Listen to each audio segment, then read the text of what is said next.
Hello everyone, आपका हमारे YouTube channel विधि कक्षा में स्वागत है। आज के इस वीडियो में हम एक नए एक्ट की शुरुआत करने जा रहे हैं जिसका नाम है द लिमिटेशन एक्ट 1963।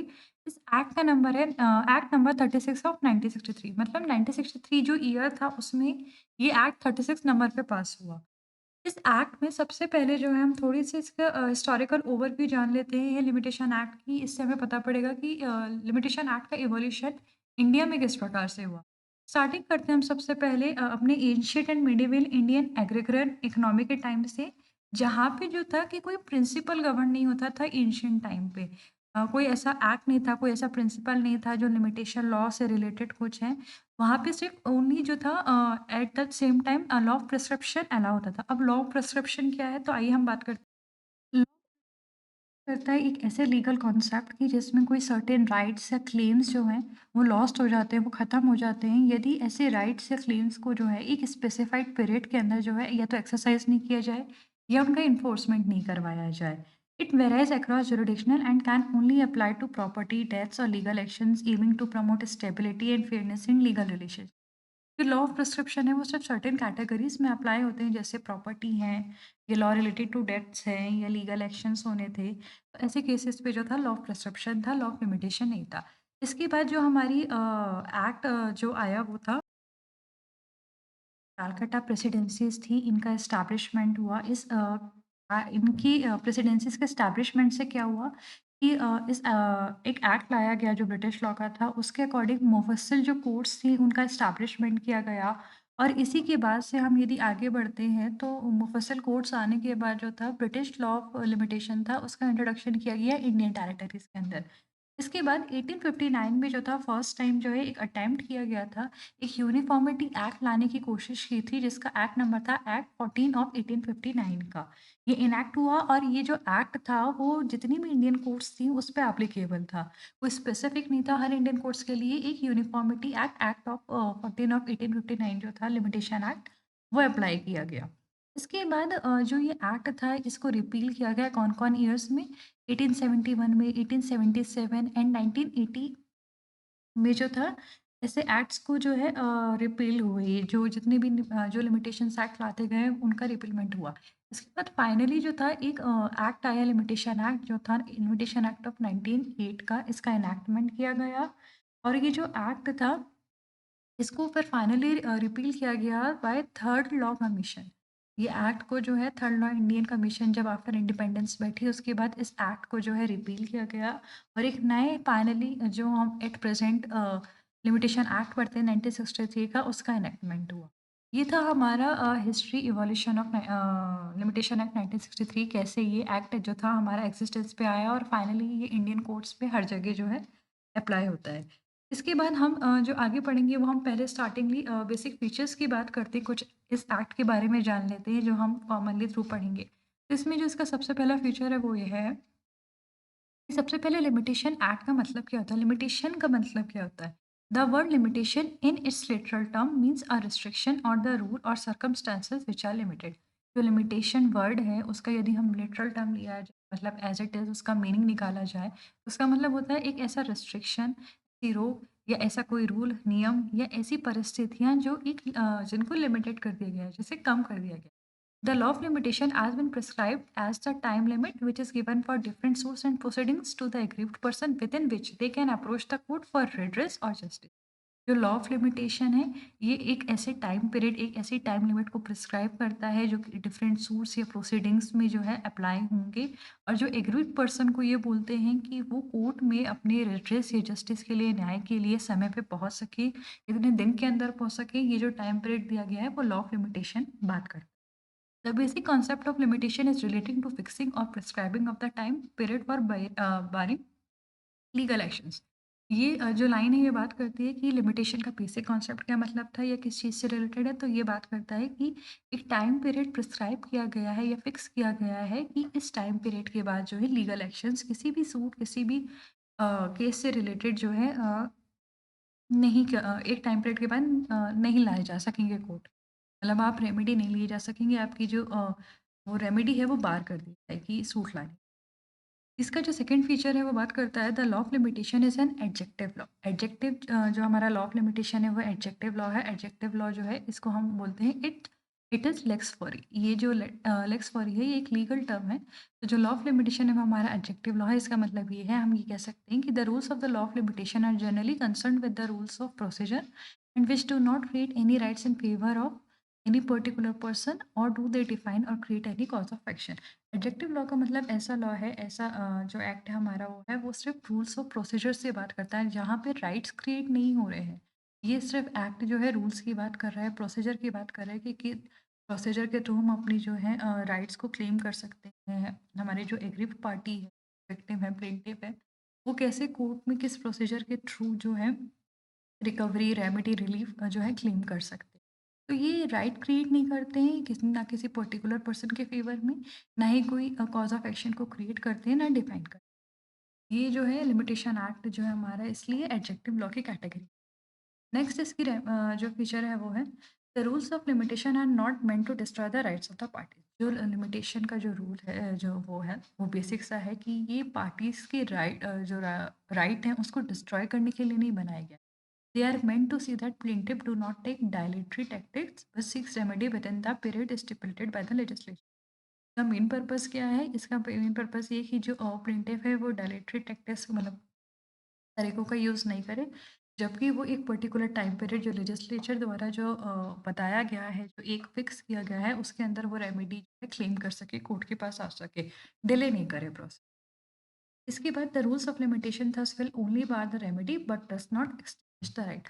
तो ये जो इंपॉर्टेंट लाइन है ये हमारे एग्जाम पॉइंट ऑफ व्यू से बहुत इंपॉर्टेंट है और ये पूछी भी जाती है। द रूल्स ऑफ जो रूल्स ऑफ लिमिटेशन है हमारा लिमिटेशन है वो सिर्फ जो है रेमेडी को बार करता है, वो राइट को ख़त्म नहीं करता। इस जो लाइन है ये मैक्सिमम जो है इसका एक एक्सेप्शन है जो हम आगे अपने सेक्शन 27 पढ़ेंगे लिमिटेशन एक्ट का, जिसमें राइट के साथ साथ रेमेडी के साथ साथ राइट को भी bar. But in general rule of limitation ये कहता है कि ये एक्ट ये लॉ सिर्फ हमारी रेमेडी को बार करता है, मतलब पर हमारे राइट को ख़त्म नहीं करते। The right continues to exist even through remedies barred by limitation. Right जो है हमारा एग्जिस्टेंस में रहेगा, भले हम उसको इन्फोर्स नहीं करवा पाएंगे कोर्ट के थ्रू, बट वो राइट जो है हमारा कंटिन्यू रहेगा, एग्जिस्टेंस में रहेगा, भले उसकी जो रेमेडी है वो लिमिटेशन एक्ट के द्वारा बार कर दी। Lastly, the Limitation Act applies to plaintiff-initiated suit and does not restrict a defendant from raising a defense based on a right, even if not asserted as a plaintiff। एक general जो provision है limitation act का वो जो है plaintiff initiated suit. मतलब जब भी हम लिमिटेशन एक्ट की बात करेंगे या लिमिटेशन का जो है पॉइंट ऑफ व्यू उठाएगा वो प्लेंटिफ उठाएगा, जो प्लेंटिफ सूट लाता है ये उसको देखना पड़ेगा कि वो एक फिक्स टाइम के अंदर जो स्टेट्यूटरी लॉ द्वारा बताया गया है उसके अंदर वो ला रहा है कि नहीं। बट इसका मतलब ये नहीं कि वो डिपेंडेंट को जो है एज अ डिफेंस यूज़ करने से मना कर देता है। एक जनरल रूल ये है कि लिमिटेशन एक्ट जो है वो प्लेंटिफ इनिशिएटेड सूट पे ही अप्लाई होगा, बट इसका मतलब ये नहीं है कि वो डिपेंडेंट जो है एज अ डिफेंस उसको जो है यूज़ नहीं कर सकता। मतलब यदि कोई प्लेंटिफ सूट ला रहा है, वो बार्ड है और ये कोर्ट नहीं देख पा रही है या नहीं देखी है, तो dependent as a defence use कर सकता है कि ये जो प्लेंटिफ लाया है वो बार्ड है, even if not asserted as a plaintiff। However, this principle does not extend to set of and counter which are treated as separate। But जो सेट ऑफ या काउंटर क्लेम्स के जो सूट्स रहते हैं या उसके जो प्रिंसिपल्स हैं या डिफेंस में ये यूज़ करता है डिफेंडेंट, तो उसमें जो है क्योंकि वो सेपरेट सूट माने गए हैं लिमिटेशन एक्ट के अंदर में, तो इसलिए जो है ये प्रिंसिपल या सेट ऑफ और काउंटर क्लेम पे जो है अप्लाई नहीं होगा। यहाँ पे जो है प्लेंटिफ को जो डिफेंडेंट यदि सेट ऑफ और काउंटर क्लेम का सूट लाता है तो उससे भी टाइम पीरियड के अंदर ही जो है सूट डिफेंस रखना होगा, टाइम लेना। उसके बाद हम इस एक्ट जो है ऑब्जेक्टिव्स के आगे बढ़ते हैं, तो एक हम जनरल प्रोविजन में पहला ऑब्जेक्टिव पढ़ेंगे, फिर इस एक्ट के अंदर जो ऑब्जेक्टिव्स दिए वो हम पढ़ेंगे। तो इसका जो सबसे पहला है according to Halsbury's laws of England the main objectives of the law of limitations. जो हसबरीज लॉज ऑफ इंग्लैंड है उसके हिसाब से मेन ऑब्जेक्टिव क्या होते हैं लॉ ऑफ लिमिटेशन के। Long dormant claim has more of probability than justice in that. इस लाइन का मतलब ये है कि लॉन्ग डॉर्मेंट क्लेम का मतलब है कि legal right has been inactive और not used for a very very long time. ऐसा कोई लीगल राइट है जो बहुत टाइम तक या तो यूज किया गया है या फिर जो है वो इनएक्टिव है। एंड ये जो हम टर्म यूज़ करते हैं मोर क्रुएलिटी दैन जस्टिस, इसका मतलब ये है, ये सजेस्ट करता है that reviving or enforcing such a claim after a prolong period में cause more harm or unfairness than doing something just of fair. इसका मतलब ये है कि यदि हम ज़्यादा देर तक रुकेंगे तो ये ज़्यादा क्रुएलिटी है, बजाय इस बात को लेके कि जो नुकसान हमें हो सकता था उससे ज़्यादा हमें ये डिले कर देते हैं, उसमें ज़्यादा नुकसान होता है। So it implies that waiting so long to address the claim might be unkind or unjust in its consequence। का मतलब कि यदि हम ज़्यादा देर तक वेट करते हैं या बहुत टाइम तक कोई हमारी इश्यूज़ या जो राइट है उसको क्लेम नहीं करते हैं, एड्रेस नहीं करते हैं, तो वो आगे चल के उसके कॉन्सिक्वेंसेस जो हैं वो बिगड़ सकते हैं। Secondly, a dependent might have lost the evidence to dispute the state claim. ज़्यादा डिले करने से डिपेंडेंट जो है वह उसके पास जो एविडेंस है, जो वो अपने एविडेंस अपने फेवर कर सकता था, वो जो है वो उसके ख़त्म हो जाता है। Third, a person with only good cause of action should pursue them. ऐसा पर्सन जिसके पास जो है गुड कॉज़ ऑफ एक्शन है, अच्छे रीज़न्स हैं, उन्हें जो है परस्यू करना चाहिए इसके साथ। लास्टली जो इसका मेन ऑब्जेक्टिव है लिमिटेशन एक्ट का, वो बात करते हैं that there are two major consideration on which the doctrine of limitation and prescription are based on. यहाँ जो डॉक्ट्राइन्स है हमारे लिमिटेशन और प्रिस्क्रिप्शन की, वो दो मेजर कंसिडरेशन पे बेसिस हैं। कौन कौन सी? पहली, the rights which are not exercised for a long time are said to be as non existent.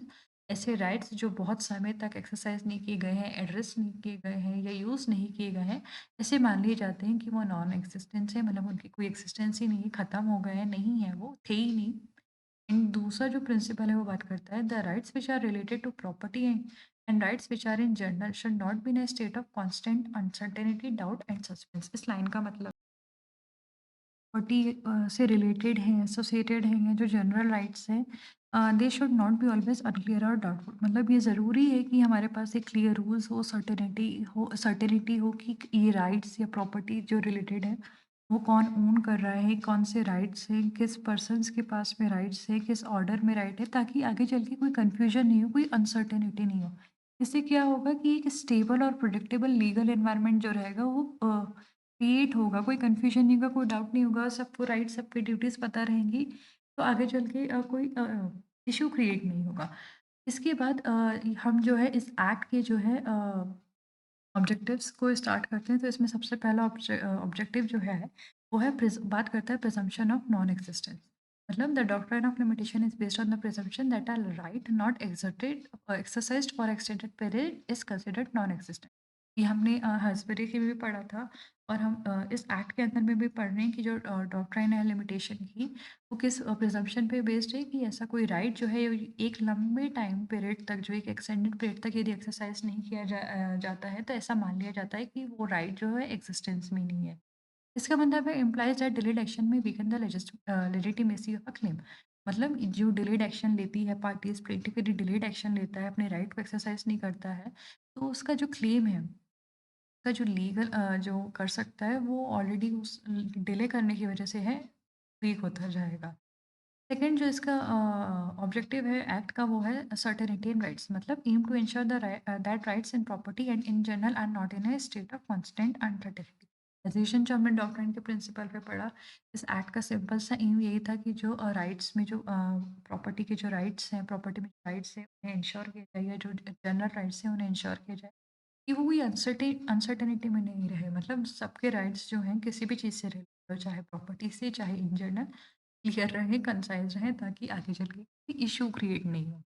It upholds the principle interest रिपब्लिकाe ut sit finis litem। ये एक जो है प्रिंसिपल है, एक मैक्सिम है, पे जो है बेस है। इसका मतलब है the interest of the state requires the litigation should come to an end. मतलब एक जनरल मैक्सिमम हम फॉलो करते हैं, जिसका मतलब ये है कि इंटरेस्ट स्टेट का इंटरेस्ट किस में है, या उसे क्या रिक्वायर करता है वो, कि जो लिटिगेशन है वो कहीं ना कहीं आके जो है ख़त्म हो, मतलब वो कंटिन्यूस चलती नहीं जाए, उससे हमारा ही लॉस होगा, उससे पार्टी का ही लॉस। उसके बाद हम अपने नेक्स्ट ऑब्जेक्टिव की तरफ बढ़ते हैं, जो बात करता है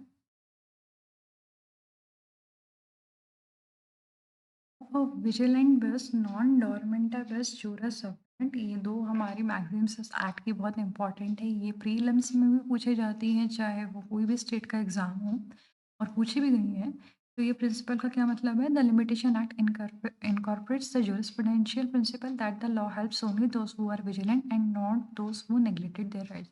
मतलब कानून किसकी मदद करता है? जो विजिलेंट है, जो सतर्क है, उन लोगों की मदद नहीं करता जो अपने अधिकारों को जो है नेग्लेक्ट कर देते हैं या जो सोते रह जाते हैं। सिर्फ़ उन्हीं की मदद करता है जो जागरूक रहते हैं और जो समय पे सही समय पे एक वक़्त के अंदर जो है अपने अधिकारों के हनन के लिए जो है रेमेडी लेने आते हैं।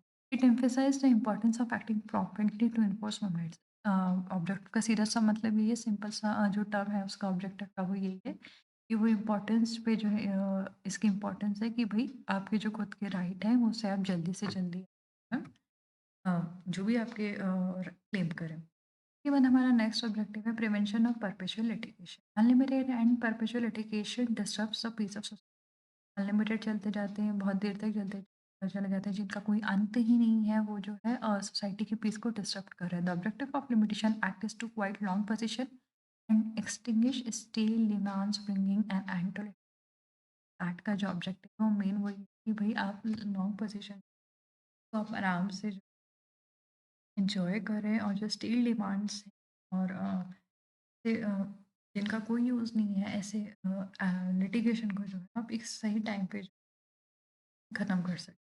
नेक्स्ट इसका ऑब्जेक्टिव है objective of making litigants vigilant. The prime objective of the litigation act is to make litigants vigilant in pursuing their remedy.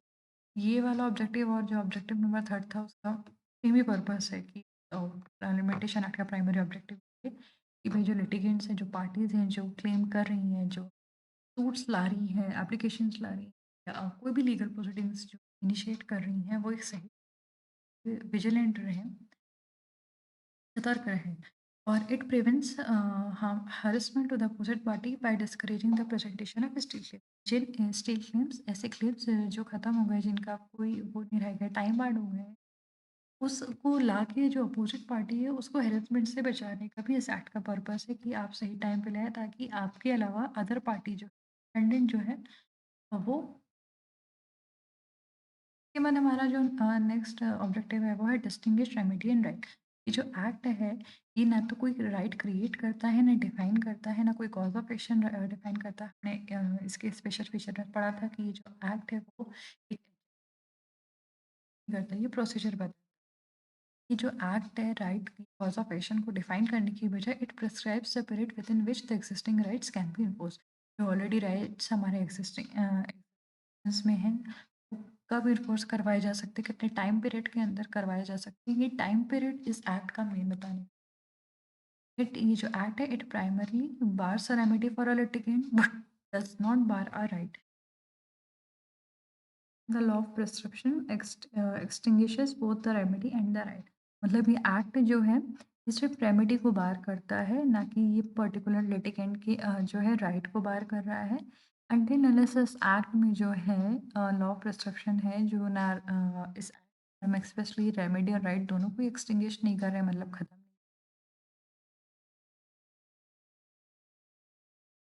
बार करता है, ना कि राइट को। सेवेंथ नंबर का जो हमारा ऑब्जेक्टिव है वो है बैलेंसिंग इंटरेस्ट। ये बात करता है it balances the need for individuals to enforce their rights with the social and societal interest in preventing prolonged and unjust litigation.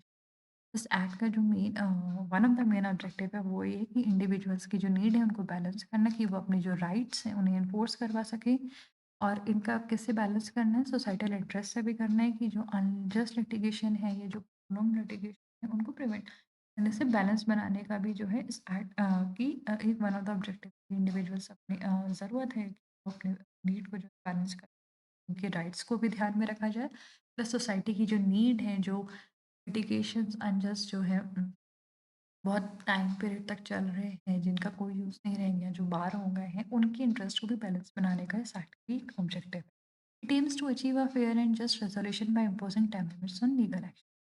Lastly जो इस एक्ट का ऑब्जेक्टिव है वो है combination of limitation and prescription. Law of limitation is described as both as a law of limitation and prescription. ये act जो है इसको डिस्क्राइब किया गया है both as a law of limitation and prescription. इसमें हम एक सेक्शन पढ़ेंगे जो हम प्रिस्क्रिप्शन की भी बात करते हैं। It highlights his dual role in regulating the time of legal actions and extinguish claims through the passage of.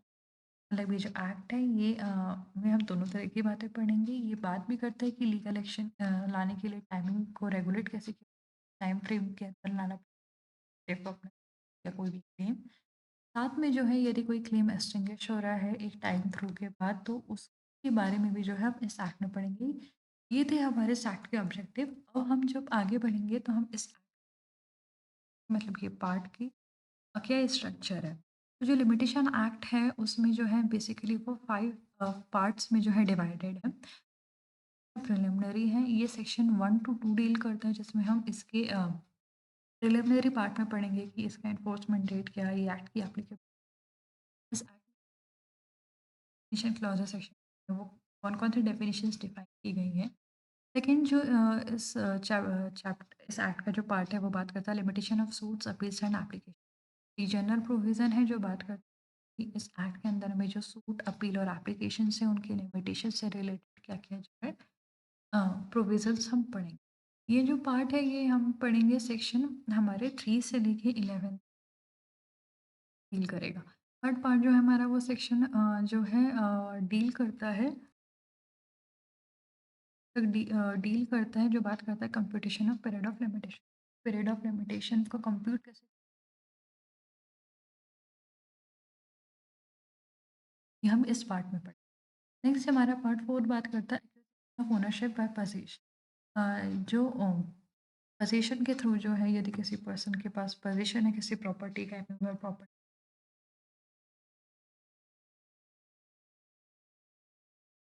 ये हम पार्ट 4 में पढ़ेंगे। एंड पार्ट 4 में जो सेक्शंस हम डील करेंगे वो सेक्शन 25 से सेक्शन 27। इस एक्ट का जो लास्ट पार्ट है पार्ट 5 वो बात करता है मिसलेनियस प्रोविजन का कि एक्ट में कोई एक्सेप्शंस हैं क्या, ये एक्ट की एप्लीकेबिलिटी क्या होगी। इस एक्ट से पहले जो पुराना एक्ट था तो उसके अकॉर्डिंगली चलें या इस एक्ट के अकॉर्डिंग चलेंगे, तो ये सारे मिसलेनियस प्रोविजंस है। ये सेक्शन पार्ट जो है वो डील करता है सेक्शन 28 से लेकर सेक्शन 32। सेक्शन 32 और सेक्शन 28 जो है वो हमारा दोनों ही रिपील हो गए हैं। तो ये था हमारा पार्ट वाले स्कीम की। अब इसमें एक शेड्यूल भी दिया गया है जिसमें टाइम पीरियड फ्रेम दिया गया है कि कौन सा पर्टिकुलर सूट या अपील या एप्लीकेशन जो है हम लेके आएंगे क्लेम के लिए, तो कौन कौन से थे। तो इसमें पहले पार्ट ये जो शेड्यूल है इसमें टोटल 137 सेक्शंस हैं एंड ये 3 पार्ट में डिवाइडेड है। सबसे पहले सूट जो बात करता है आर्टिकल 1 से 100 टू 113 तक, मतलब इसमें डिफाइन दी गई है कि ऐसे जैसे सोर्स कॉन्ट्रैक्ट है या रिलेटिंग टू इमूवेबल प्रॉपर्टीज़ है या मॉर्गेज है, तो ये सूट्स के लिए टाइम फ्रेमिंग जो दिया है वो आर्टिकल 1 से 113 तक पढ़ेंगे। इसके बाद आप आर्टिकल 114 से 117 जो है वो अपील्स की बात करते हैं कि क्रिमिनल अपील है तो कौन सी लोअर कोर्ट से हाई कोर्ट में कितनी जाएगी या हाई कोर्ट से सुप्रीम कोर्ट में कितने टाइम पीरियड के अंदर जो है एक्विटल से जाएगी कि कन्विक्शन से जाएगा। तो ये जो टाइम फ्रेमिंग दिया गया है वो हम अपील में पढ़ेंगे। लास्टली इसका जो पार्ट है वो डील करता है एप्लीकेशंस जो आर्टिकल 118 से 137 तक बात करता है। और इसमें हम जो मिसलेनियस एप्लीकेशंस रहती हैं, चाहे हम एक्स पार्टी सेट असाइड की बात करते हैं या दूसरे ऑर्डर्स इंजंक्शंस की बात करते हैं, तो उनका टाइम फ्रेमिंग जो दिया है वो एप्लीकेशन यदि हम लगाते हैं तो इस टाइम फ्रेमिंग के लिए अंदर करेंगे, तो इसमें आर्टिकल्स 118 से 137 डील करते हैं। जनरली जो लिमिटेशन एक्ट है उसमें बेसिकली जो शेड्यूल्स हैं और टाइम फ्रेमिंग दी गई है वो सिविल सूट से रिलेटेड दी गई, but certain to some exceptions कुछ हमारी अपील्स ऐसी हैं, कुछ ऐसे प्रोविजंस हैं जो क्रिमिनल पे भी अप्लाई होते हैं। क्रिमिनल लॉ के अकॉर्डिंगली भी जो टाइम पीरियड है फ्रेमिंग पे अप्लाई। आइए हम नेक्स्ट स्टार्ट करते हैं। अब सबसे पहले हमारा पार्ट 1 जो बात करता है प्रिलिमिनरी की, इसमें हम 2 सेक्शन पढ़ेंगे, सेक्शन 1 एंड सेक्शन। तो सेक्शन 1 टाइटल, एप्लीकेशन और असेंट इफेक्ट की बात करते हैं। दिस एक्ट में भी कॉल्ड द लिमिटेशन एक्ट 1960 की एप्लीकेबिलिटी क्या है। ये एक्ट जो है पूरे इंडिया पे लागू होगा। Before 2013 2019 Jammu and Kashmir reorganisation act, ये एक्ट जो था जम्मू कश्मीर पे एप्लीकेबल नहीं था, बट आफ्टर 2019 रीऑर्गेनाइजेशन एक्ट, ये एक्ट अब पूरे इंडिया पे applicable. It shall come into force on such date as the central government give a notification in the official gazette upon. ये एक्ट की इन्फोर्समेंट डेट कब होगी, जब सेंट्रल गवर्नमेंट जो है ऑफिशियल गैजेट में नोटिफाई कर देगी, तब से ये एक्ट एप्लीकेबल। तो ये एक्ट जो है कुछ स्टेट्स को छोड़ के बाकी जो था जो असेट मिली थी वो प्रेसिडेंट से मिले थे 5 अक्टूबर 1960। एसिड मिली थी प्रेसिडेंशियल इसका इन्फोर्समेंट डेट थी 1 जनवरी 1964 को। तो ये वाली जो डेट्स हैं वो एग्ज़ाम पॉइंट ऑफ व्यू से इम्पॉर्टेंट है, ये स्पेसिफिकली प्रीलिम्स में पूछ ली जाती हैं कि लिमिटेशन एक्ट जो था उसकी इन्फोर्समेंट डेट क्या, उसकी इन्फोर्समेंट डेट थी 1 जनवरी 1960। आगे बढ़ते हैं हम अपनी नए दूसरे सेक्शन की तरफ, सेक्शन 2 जो बात करता है डेफिनेशन। डेफिनेशन है वो डेफिनेशन है एप्लीकेंट की, तो एमपी एप्लीकेंट जो है उसमें कौन-कौन आएगा ये डिफाइन किया गया है। तो सबसे पहला पिटिशनर जो secondly any person from or through whom an applicant derived his rights to जैसे नीरज के थ्रू जो है एप्लीकेंट को जो है राइट टू अप्लाई जो है डिराइव हुआ है, मतलब किसी पर्सन से मिला है, ऑथराइज किया गया या उसे विरासत में मिला है या जिससे उसे मिला है, ये वो राइट अप्लाई करने जो उसे मिलता है वो ऐसा पर्सन। या फिर any person whose state is represented by the applicant as executor administrator or other represented. या तो एप्लीकेंट की कैटेगरी में वो पर्सन भी आएगा जो एप्लीकेंट का जो है रिप्रेजेंटेटिव रहेगा या उस किसी पर्सन के बिहाफ में वो रिप्रेजेंटेड बन रहा है एज अ एप्लीकेंट, या तो एग्जीक्यूटर के फॉर्म में या एडमिनिस्ट्रेटर के फॉर्म में या द रिप्रेजेंट। ये थी हमारी एप्लीकेंट की डेफिनेशन। सेकंड जो डेफिनेशन है वो बात करती है एप्लीकेशन की। एप्लीकेशन यहाँ पे जो है डिफाइन नहीं किया गया है, बस उसमें ये बताया गया है कि इट इंक्लूड्स अ पिटिशन। मतलब इस एक्ट में यदि हम एप्लीकेशन टर्म जहाँ भी पढ़ेंगे तो उसमें पिटिशन भी इंक्लूड होगी। जैसे सेक्शन 5 में हम पढ़ेंगे एप्लीकेशन, और भी अदर सेक्शंस हैं जहाँ में टर्म एप्लीकेशन यूज़ होगी तो वहाँ पे पिटिशन भी उसमें इंक्लूड होगी। नेक्स्ट जो हमारी डेफिनेशन है वो है बिल ऑफ एक्सचेंज, जो बात करती है इट इंक्लूड्स हुंडी और एंड अ चेक। ये डिफाइन नहीं कर रही है पार्ट में डेफिनेशन जो है, ज़्यादातर डेफिनेशन डिफाइन नहीं की गई हैं, इंक्लूड्स बताई गई है। तो बिल ऑफ एक्सचेंज में हुंडी भी आएगी, चेक भी आएगा। जो चीज़ टर्म यहाँ पे नहीं डिफाइन की गई है वो कौन सी है, प्रॉमिसरी। इस एक्ट में प्रॉमिसरी नोट से डिफाइन है, इस एक्ट में जो है बिल ऑफ एक्सचेंज में सिर्फ हुंडी और चेक है। नेक्स्ट जो हमारी डेफिनेशन है bond, it means it includes any instrument whereby a person obliges himself to pay money to another on condition that the obligation shall be void if a specified act is performed or is not performed as the case में भी। Bond का क्या मतलब होता है यहाँ पे define नहीं है, बट वो बताता है कि बॉन्ड में एक ऐसा इंस्ट्रूमेंट भी इंक्लूड हो गया जहाँ पे एक पर्सन खुद को ओब्लाइज करता है, तो जो है बाउंड करता है कि वो एक किसी पर्सन को जो है पेमेंट करेगा, किस कंडीशन में, कब पेमेंट करेगा, जब जो है अ, कोई वो ऐसा एक्ट स्पेसिफाई है जो बोला गया है उसे करने के लिए वो नहीं करता है, या कोई ऐसा एक्ट है जो उसे रिस्ट्रिक्ट करने के लिए जो है कहा गया है और वो ऐसा वो एक्ट कर लेता है। ऐसे केसेस में जो है वो ये जो कंडीशन है वॉइड हो जाएगी, ऐसी कंडीशन ऐसे एक्ट करने पे वॉइड हो जाएगी, तब उसको पेमेंट करना होगा। ये जो एक्यूज़्ड पर्सन है, उसे जो बेल पे छोड़ दिया जाता था उससे फॉर एग्ज़ाम्पल बॉन्ड बनवाया जाता है कि आप ड्यूरिंग जितनी देर आप ज़मानत पे रहेंगे, आप सर्टेन एक्ट नहीं करेंगे या आप एक लिमिट से जो है सिटी को छोड़ के बाहर नहीं जाएँगे। यदि वो छोड़ के बाहर चला जाता है तो वो कंडीशन का वायलेशन करता है, उस ब्रीच करता है, तो ऐसे केस में यदि जो पेमेंट वो उसके अगेंस्ट में सबमिट करवाता है कोर्ट के पास में, तो वो जो रहता है वो बॉन्ड कहलाता है और वो जो है फॉरफिट हो जाएगा गवर्नमेंट। तो ऐसी ही कोई कंडीशन, ऐसा कोई इंस्ट्रूमेंट जहाँ पे पर्सन खुद को ओब्लाइज करता है, यदि वो कोई कंडीशन ब्रेक करता है, तो ऐसी कंडीशन में जो पेमेंट उसने वादा किया था देने का वो देगा। नेक्स्ट हमारी डेफिनेशन है डिपेंडेंट की, तो डिपेंडेंट में कौन-कौन से पर्सन्स इंक्लूड होंगे? Any person from or through whom a dependent derives his liability to be sued. ऐसा को पर्सन जो जैसे जो या तो खुद से या किसी दूसरे पर्सन को जो है एक राइट जो है लायबिलिटी हो रही है कि उसे जो है एज अ डिपेंडेंट बनाया जाएगा, उसे जो है स्यू करा जा सकता है, उससे मुकदमा दायर किया। सेकेंडली ऐसा पर्सन वो state is represented by the dependent as an executor administrator or the representative. यदि वो पर्सन जो है या तो एग्जीक्यूटर एडमिनिस्ट्रेटर या अदर रिप्रेजेंटेटिव कैटेगरी फॉर्म में जो है आप खुद को रिप्रेजेंट कर रहा है on the behalf of any person as a dependent, तो वो भी जो है इस एक्ट के अंदर में डिपेंडेंट कहलाया जाए।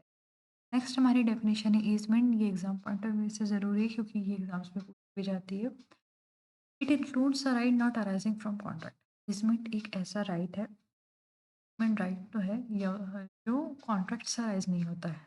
by which one person is entitled to remove and appropriate for his own profit any part of the soil belonging to another or anything growing in or attaching upon the land of another. Entitlement है, दूसरे person की जो land है, उस पे या तो कोई उग रहा है या उस उसका कोई पर्टिकुलर पार्ट जो है यूज़ कर सकता है या कोई चीज़ जो है उस लैंड से अटैच्ड है या उस पे जो सब्सिस्ट है, जैसे सेकंड पर्सन की जो लैंड है, वो अपने प्रॉफ़िट के लिए जो है, वो यूज़ कर सकता है। तो ईज़मेंट एक ऐसा राइट है कि वो विदाउट द जो है पर्सन जो है वो एंटाइटलमेंट है कि वो कुछ रिमूव कर सकता है दूसरे पर्सन की लैंड से कोई भी सामान जो उस पे उग रहा है या कोई अटैच्ड है या उस पे कोई पर्टिकुलर जो पार्ट है उस लैंड का यूज़ कर सकता है इसलिए अपने खुद के बेनिफिट के लिए जो किसी थर्ड पर्सन जो है बिलोंग कर तो ईजमेंट एक राइट है जो कॉन्ट्रैक्ट से राइज नहीं होता है बट हमारे पास एक राइट होता है। इसके बाद हम आगे बढ़ते हैं हमारी दूसरी डेफिनेशन की तरफ जो बात करती है foreign country other India India के अलावा जो भी कंट्री होगी उसे हम फॉरेन कंट्री। नेक्स्ट जो हमारी डेफिनेशन है वो गुड फेथ की एग्जाम में पूछी भी गई है। Nothing shall be deemed to be done in good faith which is not in with due care and attention. ये जो डेफिनेशन है थोड़ी सी नेगेटिव उसमें अ, ये डेफिनेशन में जो टर्म्स हैं उन्हें डिफाइन करते हैं कि ऐसा कोई भी कार्य कृत्य जो है वो गुड फेथ में कहा हुआ नहीं करा जाएगा जो ना तो जो है ड्यू केयर या से किया गया है ना ही उसको कोई अटेंशन देके किया गया है। ऐसा कोई एक्ट जो without due care and attention है वो ये नहीं कह वो गुड फेथ में नहीं कहलाया जाए। ये जो डेफिनेशन है वो थोड़ी सी नेगेटिव टर्म में next plaintiff include any person who from or through whom a plaintiff derives his right to sue। कोई भी पर्सन जिससे प्लेंटिफ को स्यू करने का जो अधिकार है मुकदमा दायर करने का जो अधिकार मिल रहा है वो पर्सन प्लेंटिफ कहलाएगा। Secondly any person whose estate is represented by the plaintiff as executor administrator और अदर ऐसा कोई भी पर्सन जो प्लेंटिफ द्वारा रिप्रेजेंट किया जा रहा है या तो एग्जीक्यूटर के फॉर्म में या एडमिनिस्ट्रेटर के फॉर्म में या किसी भी अदर रिप्रेजेंटेटिव फॉर्म में वो इस एक्ट के अंदर जो है प्लेंटिफ कहलाए। इसकी में जो हमारी डेफिनेशन आती है जे पीरियड ऑफ लिमिटेशन ये मोस्ट मोस्ट इम्पॉर्टेंट डेफिनेशन है इसको बहुत ध्यान से पढ़िएगा क्योंकि इसमें दो टर्म डिफाइन एक period of limitation and secondly prescribed period. ये एग्जाम में पूछी जाती है और बच्चे सबसे ज़्यादा इसी में कन्फ्यूज। तो पीरियड ऑफ लिमिटेशन क्या है means the period of limitation prescribed for any suit appeal और application by the schedule. Period of limitation ऐसा टाइम पीरियड है ऐसा टाइम पीरियड प्रिस्क्राइब किया गया है किसी सूट अपील या एप्लीकेशन के लिए जो शेड्यूल में बताया जो शेड्यूल में बताया गया टाइम पीरियड है उसे हम पीरियड ऑफ लिमिटेशन कहेंगे और प्रिस्क्राइब्ड पीरियड किसे कहेंगे the period of limitation computed in accordance with the provisions of act. जो हम सेक्शंस में पढ़ते हैं जो प्रोविज़न है हम आगे पढ़ेंगे जैसे हमारे 9 है सेक्शन 8 है या सेक्शन 12 से 15 पढ़ते हैं तो इसमें जो कंप्यूटेशन बताया गया है कि कौन सा पीरियड कब एक्सक्लूड किया जाएगा या कब से काउंट किया जाएगा। जो एक्ट के प्रोविज़न से हम पढ़ेंगे, सेक्शन से पढ़ेंगे उसे हम प्रिस्क्राइब्ड पीरियड कहें और जो टाइम पीरियड जो हमारा शेड्यूल में दिया गया है उसे हम पीरियड ऑफ लिमिटेशन। नेक्स्ट हमारी डेफिनेशन है प्रॉमिसरी नोट की means any instrument whereby the maker engages absolutely to pay a specified sum of money to another at a time they are limited or on demand or at set। Promissory note एक ऐसा instrument है जहाँ पे जो maker है बनाने वाला है प्रोमिसरी नोट का जिसे प्रोमिसर कहते हैं वो इंगेज करता है कि वो एक स्पेसिफाइड सम ऑफ मनी जो है एक पर्टिकुलर पर्सन को जो है एक टाइम लिमिट के अंदर देगा चाहे वो डिमांड पे हो चाहे ऑन साइट हो एट साइट हो। तो जो है जितना भी उस इंस्ट्रूमेंट में पेमेंट लिखा होगा अमाउंट ऑफ सम लिखा होगा वो उसे पे करेगा। उसके बाद हमारी नेक्स्ट डेफिनेशन है सूट की it does not include an appeal और एप्लीकेशन। जहाँ भी टर्म इस एक्ट के अंदर हम सूट पढ़ेंगे चाहे वो हम शेड्यूल में पढ़ेंगे चाहे हम इस एक्ट के प्रोविजंस में पढ़ेंगे तो उसमें कभी भी अपील और एप्लीकेशन जो है इंक्लूड नहीं किया जाएगा एक्सक्लूड किया जाएगा। अपील के प्रोविज़न अलग है, एप्लीकेशन के प्रोविज़न अलग चीज़ पे अप्लाई करते हैं, सूट जो है अलग उस पे करें। इस एक्ट की रेफरेंस। नेक्स्ट हमारी डेफिनेशन है टॉर्ट की जो बात करता है it means a civil wrong which is not exclusively the breach of a contract और the breach of a trust. Tort का मतलब एक ऐसा सिविल रॉन्ग है ना तो वो ब्रीच ऑफ कॉन्ट्रैक्ट की कैटेगरी में आता है ना ब्रीच ऑफ ट्रस्ट कैटेगरी में आता है बट फिर भी सिविल रॉन्ग है। लास्ट हमारी डेफिनेशन है इस एक्ट की जो बात करती है ट्रस्टी की It does not include a benamidar, a mortgagee remaining in possession after the mortgage has been satisfied, or a person in wrongful possession without it. तो यहाँ पे ट्रस्टी डिफाइन नहीं किया गया, बट इसमें बताया गया है कि कौन-कौन से पर्सन ट्रस्टी नहीं होंगे। सबसे पहले बेनामीदार। बेनामीदार ऐसा पर्सन जिसके नाम पे जो है अपन प्रॉपर्टी खरीद लेते हैं बट वो एक्चुअल ओनर नहीं होता है। ये सबसे पहला, इसको हम ट्रस्टी नहीं कहेंगे। दूसरा person, mortgagee remaining in position of the mortgage has been satisfied. की मॉर्टगेज डेट जो सैटिस्फाई कर दी गई है, फिर भी जो है मॉर्टगेजी के पास पोजीशन में है और वो रह रहा है, ऐसे पर्सन को भी जो है हम ट्रस्टी नहीं कहेंगे, वो मॉर्टगेजी ही रहेगा। लास्ट जो हमारी डेफिनेशन है वो है जो लास्ट थर्ड पर्सन है, वो person in wrongful position without title. ऐसा कोई पर्सन रॉन्गफुल पोजीशन में प्रॉपर्टी है और उसके पास टाइटल नहीं है, तो वो भी ट्रस्टी नहीं कहलाएगा। ये थे हमारी डेफिनेशन क्लॉज। यहाँ पे जो है हमारा पार्ट वन खत्म होता है। पार्ट सेकंड जो है हम अपने नेक्स्ट वीडियो में पढ़ेंगे।